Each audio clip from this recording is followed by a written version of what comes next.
우리 몸이 깊은 잠에 빠져들기 위해 반드시 필요한 단 하나의 신호가 있습니다. 심부 체온의 하강입니다. 체온이 미세하게 떨어져야만 뇌는 비로소 하루 동안 쌓인 노폐물을 청소하고 신체는 세포를 재생하는 가장 깊은 회복 단계로 진입할 수 있습니다. 이것은 긴 시간 동안 인간의 유전자에 각인된 생명의 제1원칙입니다. 전기장판, 지난 수십 년간 우리의 추운 겨울을 책임져온 고마운 친구와 같습니다. 그런데 이 친구의 따뜻함이 우리가 미처 몰랐던 방식으로 앞서 이야기했던 위대한 원칙을 정면으로 거스르는 뜨거운 발명품이기도 하죠. 오늘 우리는 이 안락한 온기가 우리의 몸의 회복 과정에 어떤 영향을 미치는지, 그리고 그 과정에서 만성 탈수와 가짜열 같은 증상이 나타나는지 인과관계를 설명해 드리려고 합니다. 안녕하세요. 건나물TV 시청자 여러분, 한방내과 전문의 한의학 박사 김종민입니다. 앞서 말씀드린 현상을 이해하려면 우리 몸의 가장 근본적인 자원에 대해 알아야 합니다. 바로 물입니다. 단순히 우리가 마시는 물이 아니라 한의학에서 진액이라고 부르는 개념에 더 가깝습니다. 진액이란 혈액, 림프액처럼 관 속을 흐르는 것부터 세포 사이사이를 채우는 눈에 보이지 않는 수분까지 우리 몸을 살아있게 만드는 모든 액체를 총칭하는 말이며 생명의 윤활유 그 자체입니다. 현대 생리학도 똑같은 이야기를 합니다. 우리 몸의 50에서 70%는 물로 이루어져 있고 모든 세포 활동과 대사 과정은 물을 매개로 이루어지니까요. 소중한 체내 수분이 빠져나가지 않도록 지키는 최전선의 방어막이 바로 우리의 피부 가장 바깥쪽의 각질층입니다. 그런데 이 피부는 가만히 있어도 아주 미세한 수증기 형태로 계속해서 수분을 잃고 있습니다. 땀과는 전혀 다른 개념입니다. 이것을 의학적으로 경피 수분 손실, 줄여서 TEWL이라고 부릅니다. 이 수치는 피부 장벽이 얼마나 건강한지를 보여주는 아주 객관적이고 중요한 지표입니다. TEWL 수치가 높을수록 우리 몸의 수분이 더 빨리 많이 빠져나가고 있다는 뜻이죠. 문제는 주변 환경, 특히 온도에 극도로 민감하게 반응한다는 사실입니다. 이제 전기장판 이야기를 해보죠.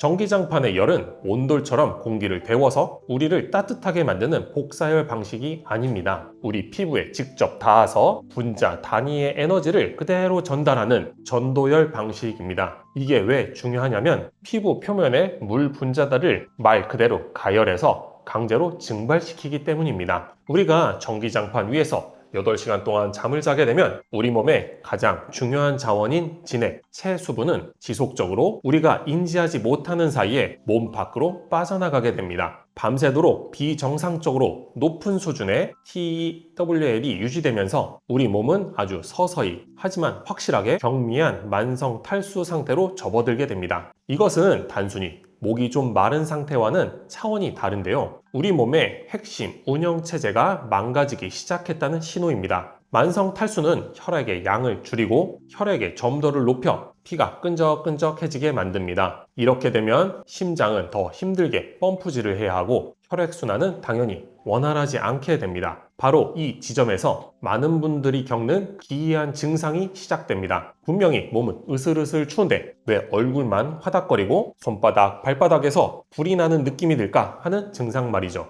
그건 우리 몸의 체온 조절 시스템이 고장났다는 비상 신호입니다.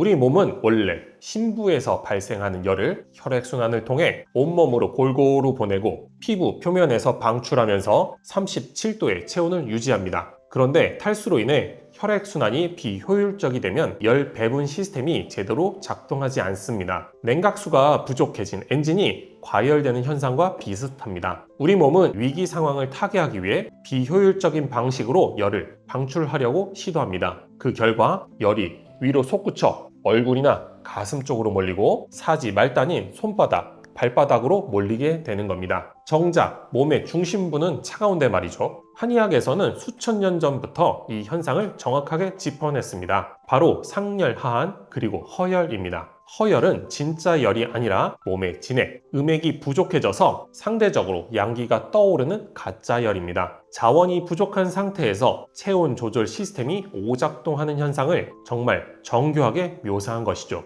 전기장판의 사용으로 인해 우리 몸에 나타나는 문제는 여기서 끝나지 않습니다. 가장 큰 손상은 우리가 잠든 사이에 일어납니다. 제가 영상 맨 처음에 말씀드렸던 생명의 제1원칙을 다시 떠올려 보시죠. 깊은 잠, 특히 육체적 회복과 성장에 필수적인 서파 수면에 진입하기 위해서는 반드시 심부 체온이 하강해야만 합니다. 그런데 전기장판은 밤새도록 우리 등 아래에서 자연스러운 생리 과정을 정면으로 방해합니다. 우리 몸은 체온을 낮추기 위해 밤새도록 땀을 흘리고 혈관을 확장하는 등 필사적인 노력을 기울이지만 외부에서 계속 공급되는 열 때문에 심부 체온은 충분히 떨어지지 못합니다. 그 결과 수면의 양은 채울지 몰라도 수면의 질은 처참하게 무너집니다. 가장 깊고 회복적인 수면 단계는 억제되고 얕은 잠만 반복하다 깨어나게 되는 거죠. 이것이 바로 8시간을 자도 피곤하고 자고 일어나도 몸이 무거운 이유의 핵심입니다. 정리해 보겠습니다. 전기장판의 전도율은 피부 표면의 수분, 진액을 밤새 지속적으로 증발시킵니다. 이 과정이 반복되면 몸은 만성 탈수 상태가 되고 탈수는 허열과 상열, 하한이라는 체온 조절 시스템의 고장을 일으킵니다. 그리고 이 모든 과정은 결국 깊은 수면의 필수적인 심부 체온 하강을 방해해서 우리 몸의 회복 시스템 자체를 무너뜨리는 것으로 이어집니다.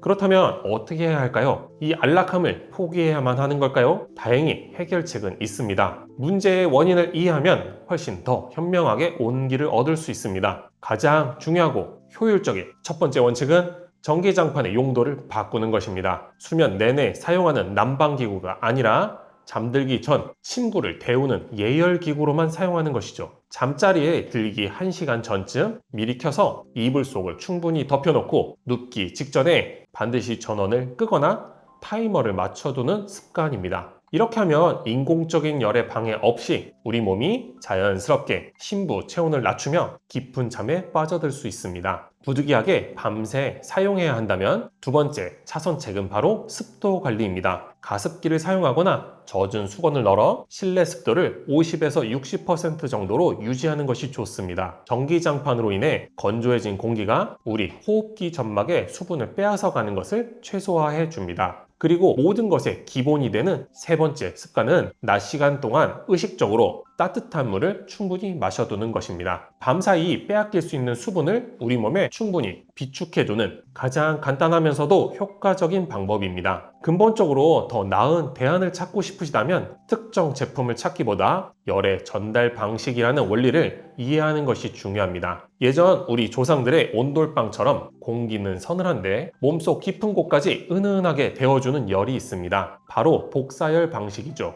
피부의 수분 손실을 최소화하면서 몸의 중심을 효과적으로 데워줍니다. 이것이 바로 우리 조상들이 온돌방에서 자고 일어나면 몸이 개운함을 느꼈던 과학적인 이유입니다.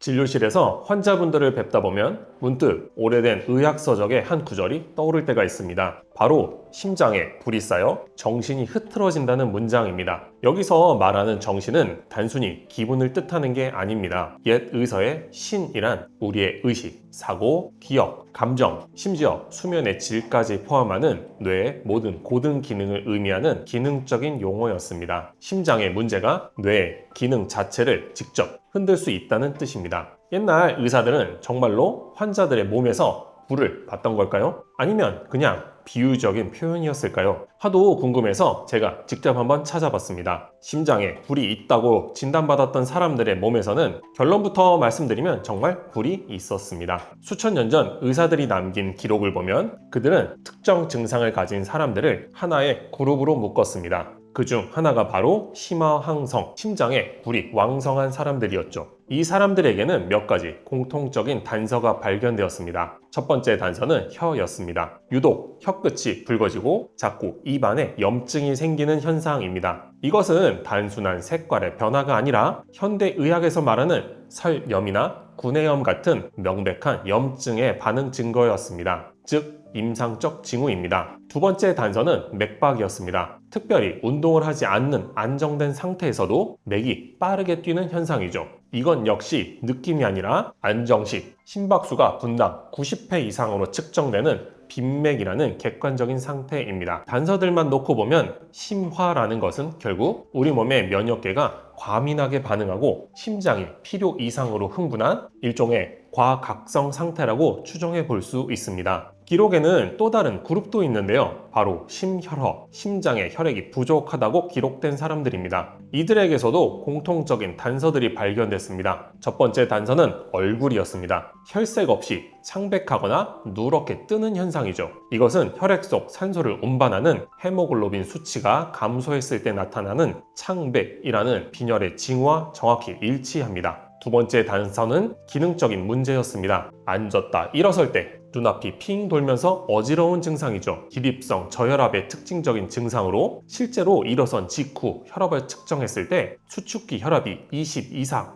뚜렷하게 떨어지는 것을 확인할 수 있습니다. 여기까지 우리가 고대의 기록에서 찾아낸 1단계 단서들입니다. 중요한 것은 이 단서들이 모두 주관적인 느낌이 아니라 오늘날의 의학 장비로도 관찰하고 측정할 수 있는 객관적인 현상이라는 점입니다.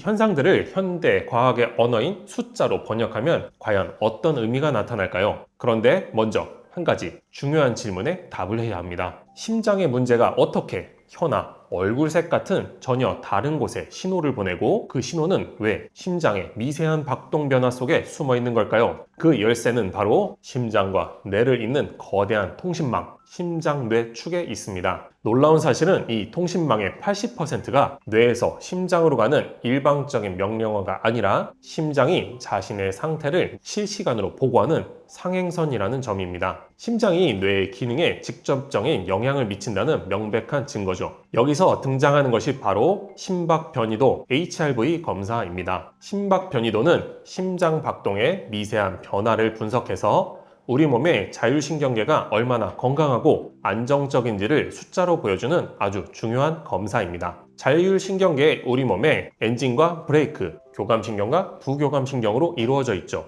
먼저 심화 그룹의 데이터를 살펴보면 이분들은 맥박이 빠르고 염증 반응이 잦습니다. 예상대로 심박 변이도 데이터에서도 아주 특징적인 패턴이 발견되는데 교감신경, 부교감신경의 비율이 비정상적으로 높게 나타났다는 겁니다. 교감신경이 극도로 과열된 상태라는 뜻입니다. 심장에 불이 붙었다는 고대의 표현은 바로 이 교감신경이 과항진 상태를 가리키는 정확한 관찰이었던 것입니다. 심화가 과열의 문제였다면 심혈허는 과연 어떤 상태일까요? 이분들은 창백하고 기립성 저혈압 증상을 보입니다. 이분들의 심박 변이도 데이터에서는 SDNN 수치가 현저하게 낮게 측정된다는 겁니다. SDNN은 우리 몸의 자율신경계가 가진 힘의 총량, 스트레스에 맞서고 회복하는 능력 그 자체를 보여주는 숫자입니다. SDNN 수치가 낮다는 것은 단순히 피가 부족한 상태를 넘어 자율신경계의 조절 기능이 총체적으로 저하된 기능적 쇠약 상태라는 것이죠. 이제 그림이 명확해졌습니다. 고대의 의사들은 비유적인 표현을 쓴 것이 아니라 놀라울 정도로 정확하게 분류하고 있었던 것입니다. 모든 증거들을 종합해보면 불안과 불면을 겪고 계신 분들의 몸은 통제권을 잃은 심장이 뇌의 폭주를 제어하지 못하는 내란 상태에 빠졌다는 신호입니다.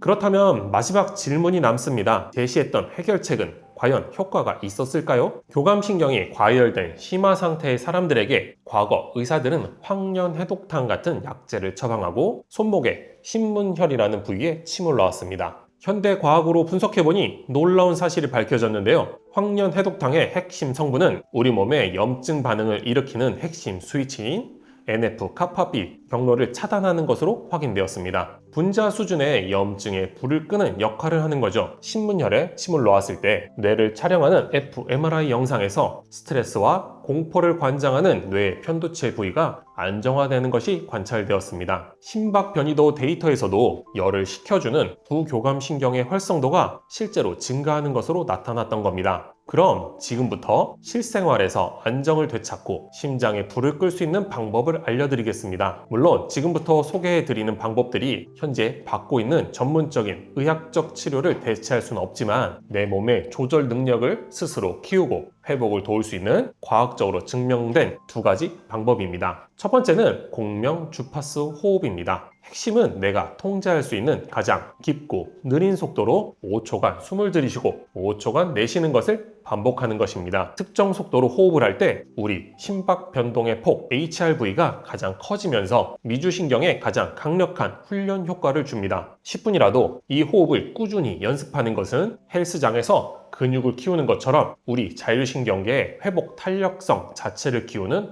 가장 직접적인 방법입니다. 두 번째는 명상, 마음챙김 명상입니다. 명상 훈련은 우리의 뇌의 고위 인지 및 감정 조절을 담당하는 전전두피질의 기능을 강화시키는데, 전전두피질은 감정의 뇌인 편도체의 과도한 흥분을 조절하고 통제하는 역할을 합니다. 명상은 단순히 마음을 편안하게 하는 것을 넘어 감정 조절 시스템의 물리적인 구조를 더 튼튼하게 만들어준다는 거죠.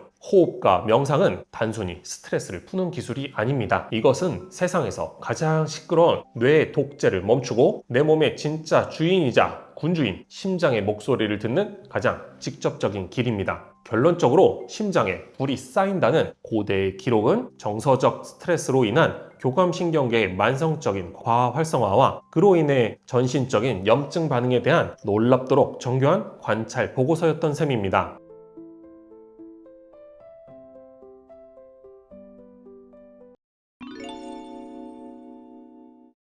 과거 의학계는 원인 모를 소화불량을 위장 자체의 국소적인 문제로 이유 없는 두근거림이나 어지럼증을 심장이나 뇌의 기능적인 이상으로 정의해 왔습니다. 그래서 위내시경을 해봐도 특별한 염증이 없고 심장 검사나 뇌 MRI를 찍어봐도 구조적인 문제가 없으면 신경성 혹은 스트레스성이라고 모호한 이름표를 붙이곤 했죠. 하지만 이런 진단은 많은 분들에게 어떤 명확한 해결책도 제시해주지 못했습니다. 그런데 최근의 연구들은 완전히 다른 곳을 주목하고 있습니다. 소화액 분비를 조절하고 심장 박동을 통제하며 우리 몸의 균형을 바로잡는 그 중요한 신호들이 시작되는 곳, 바로 척추입니다. 어쩌면 우리가 겪고 있는 수많은 내과적, 신경과적 증상들은 위나 심장, 뇌 자체의 문제가 아니라 척추가 보내는 구조적인 비명일 수 있다는 관점이 아주 구체적인 해부학적 근거들과 함께 제시되고 있습니다. 우리의 척추는 단순히 몸을 지탱하는 뼈 기둥이 아닙니다. 척추의 가장 중요한 역할 중 하나는 우리 몸의 모든 생명 활동을 무의식적으로 조절하는 자율신경계의 핵심 통로가 된다는 것입니다. 자율신경은 크게 두 개로 나뉘죠. 우리가 긴장하고 싸우거나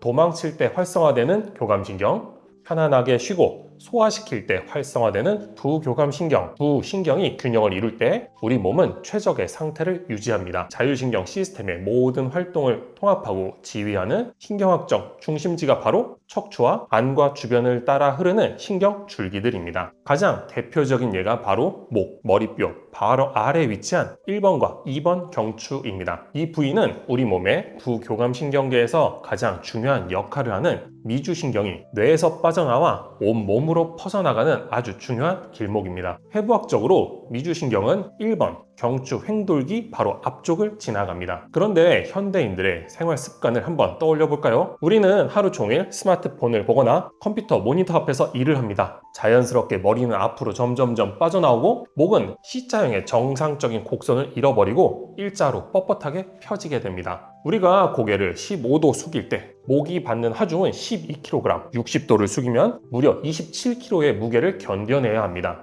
이러한 만성적인 과부하는 1번과 2번 경추의 미세한 불안정성을 유발합니다. 미주신경의 기능이 저하되면 어떻게 될까요? 우리 몸의 휴식과 소화 시스템의 스위치가 제대로 켜지지 않는 겁니다. 이것이 바로 최근 경추성 미주신경병증이라는 개념으로 설명되는 현상입니다. 뚜렷한 원인 없이 어지럽고 속이 메스껍거나 불안감이 들고 머리가 안개 낀 것처럼 멍한 브레인 포그 증상들이 나타나는 이유가 부교감 신경의 신호가 제대로 전달되지 않기 때문일 수 있다는 겁니다. 목에만 국한된 이야기는 아닙니다. 등 쪽으로 내려와 볼까요? 흉추 1번부터 4번까지의 척추 분절에서는 심장과 폐로 가는 교감신경 신호가 나옵니다. 만약 오랫동안 꾸부정하게 앉아 일하는 습관 때문에 척추가 뒤로 튀어나오고 주변 근육이 만성적으로 굳어 있다면 여기서 나가는 교감신경은 과도하게 자극될 수 있습니다. 특별한 이유 없이 심장이 두근거리거나 가슴이 답답하고 숨이 잘 안 쉬어지는 증상들이 심장 자체의 문제가 아니라 흉추의 구조적인 문제에서 비롯된 신경신호의 오류일 수 있다는 뜻입니다. 소화 문제는 더욱 직접적입니다. 흉추 5번부터 9번 사이에서는 대내장신경이라는 아주 중요한 교감신경 다발이 나와서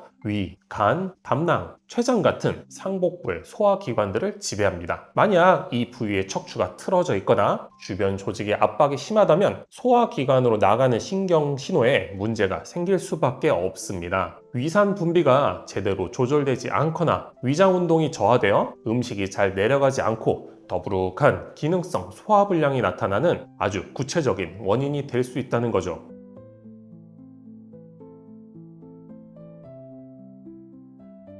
실제로 흉추 압박골절을 겪은 환자가 극심한 기능성 소화불량을 경험하다가 척추 치료를 하면서 소화 기능이 정상으로 돌아오는 임상 보고도 있습니다. 흥미로운 점은 해부학적 사실들이 수천 년 전부터 내려온 한의학의 지혜와 놀라울 정도로 일치한다는 겁니다. 한의학에는 배수열이라는 개념이 있습니다. 등 쪽 척추를 중심으로 양 옆에 위치한 혈자리들인데요. 각각의 혈자리가 특정 내부 장기와 연결되어 있다고 봅니다. 폐에 기운이 모이는 폐수열은 3번 흉추 옆에, 심장에 기운이 모이는 심수열은 5번 흉추 옆에, 간에 기운이 모이는 간수열은 9번 흉추 옆에 위치합니다. 그런데 이 배수열들의 위치를 현대 해부학과 비교해보면 폐수열의 위치는 폐로 가는 교감신경이 나오는 척추 분절과 거의 일치하고 심수열의 위치는 심장으로 가는 교감신경 분절과 간수열의 위치는 간으로 가는 교감신경 분절과 정확하게 겹칩니다. 배수열에 침을 놓거나 뜸을 뜨는 치료가 내장 기능을 조절할 수 있었던 이유는 바로 그 지점의 신경을 자극해서 해당 장기로 가는 자율신경 신호를 조절하는 아주 과학적인 신경 조절 행위였을 가능성이 높은 겁니다.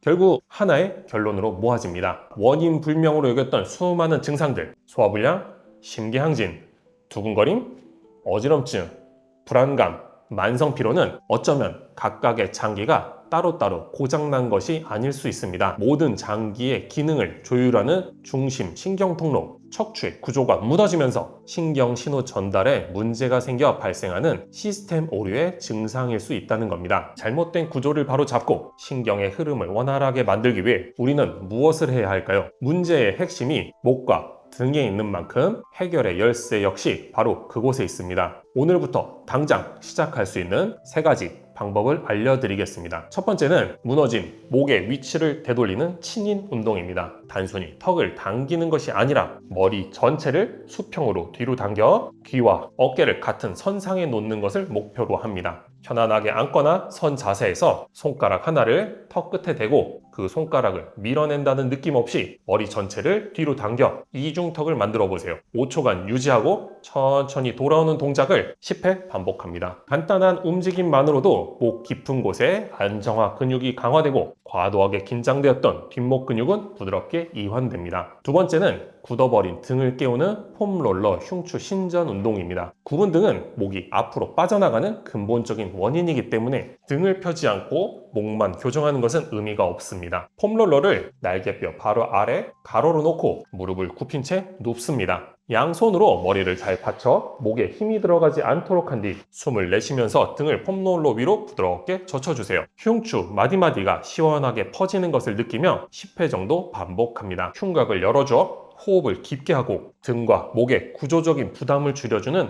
핵심적인 운동입니다. 혹시 등이 너무 굳어버려서 이 동작이 어렵다면 폼롤러를 세로로 세우고 위로 올라가 누워보세요. 폼롤러 위에 머리부터 꼬리뼈까지 일직선으로 올라가서 팔을 양쪽으로 벌려 대자로 눕는 것입니다. 흉추를 중심으로 몸을 전반적으로 이완시켜 줄 수 있습니다. 억지로 벌리지 마시고 중력에 따라 팔다리가 편안하게 늘어지면서 몸 전체가 이완해 주는 것이 목표입니다. 마지막 세 번째는 우리 몸의 스트레스 반응을 직접적으로 조절하는 횡격막 호흡입니다. 아무리 좋은 자세를 만들어도 몸이 계속 긴장 상태에 있다면 근육은 다시 굳어버립니다. 편안하게 눕거나 앉아서 한 손은 가슴에, 다른 한 손은 배 위에 올려놓습니다. 이제 코로 천천히 숨을 들이마시면서 가슴에 손은 최대한 움직이지 않고 배 위에 손만 부풀어 오를 때까지 해보세요.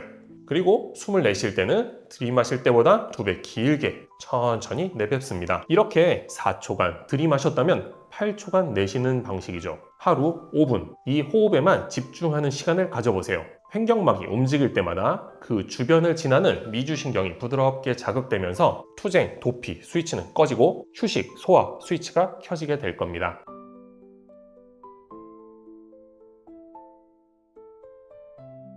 오늘 알려드린 친인 운동으로 목의 위치를 바로잡고 폼롤러 흉추 신전으로 등의 가동성을 회복하며 횡격막 호흡으로 몸의 긴장을 완화시키는 것 세 가지가 바로 척추의 비명을 잠재우고 자율신경의 균형을 되찾아 원인 모를 증상들의 고리를 끌어낼 가장 근본적인 해결책이 될 수 있습니다. 여러분의 몸이 보내는 신호의 진짜 의미를 이해하고 그 신호를 올바르게 응답해 주시기 바랍니다. 지금까지 더 깊은 한방내과 한의원 대표원장 김종민이었습니다. 감사합니다.